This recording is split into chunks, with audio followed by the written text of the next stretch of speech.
Hi, my name is Hargan Mujral. I'm a student at Burnsview Secondary in grade 12. I'm making this course to help students in Math 8, especially in Ms. Moore's class, succeed. I'm doing this as a part of my final graduation project called the Capstone Project. I chose to do this because I love to teach, I'm good at math, and I know of many students who needed additional support for math when they entered high school. I hope you find this course useful, and I hope it makes you understand topics even just a little bit better. If you have any questions regarding any of the material covered, I'll be glad to help. You can either post it or leave a comment on the video.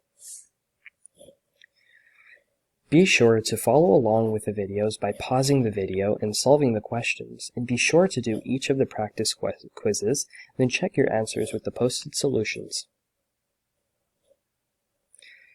Thanks for taking the initiative to better understand your Math 8 course material, and I hope this helps you get an A in math.